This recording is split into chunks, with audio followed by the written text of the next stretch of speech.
The biggest biodiversity summit in over a decade has been disrupted once again because of the COVID-19 pandemic.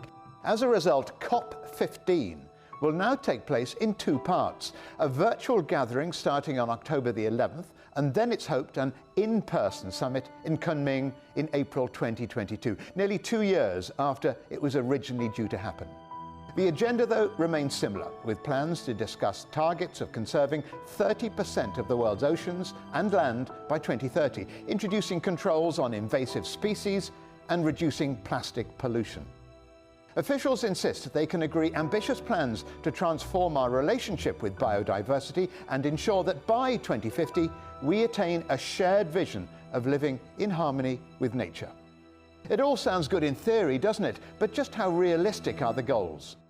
Last year, the world was stunned when the United Nations reported that world leaders had failed to meet a single biodiversity target agreed in Aichi in 2010.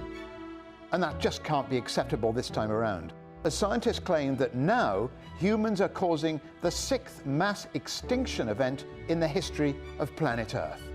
And at the 2020 World Economic Forum, business leaders said biodiversity loss was the 3rd biggest risk to the world in terms of likelihood and severity, behind only climate change failure and weapons of mass destruction.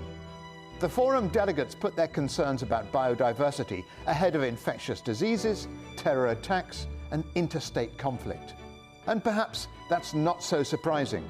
The International Union for the Conservation of Nature's Red List report for 2021 showed that 28% of all assessed species on the planet are threatened with extinction.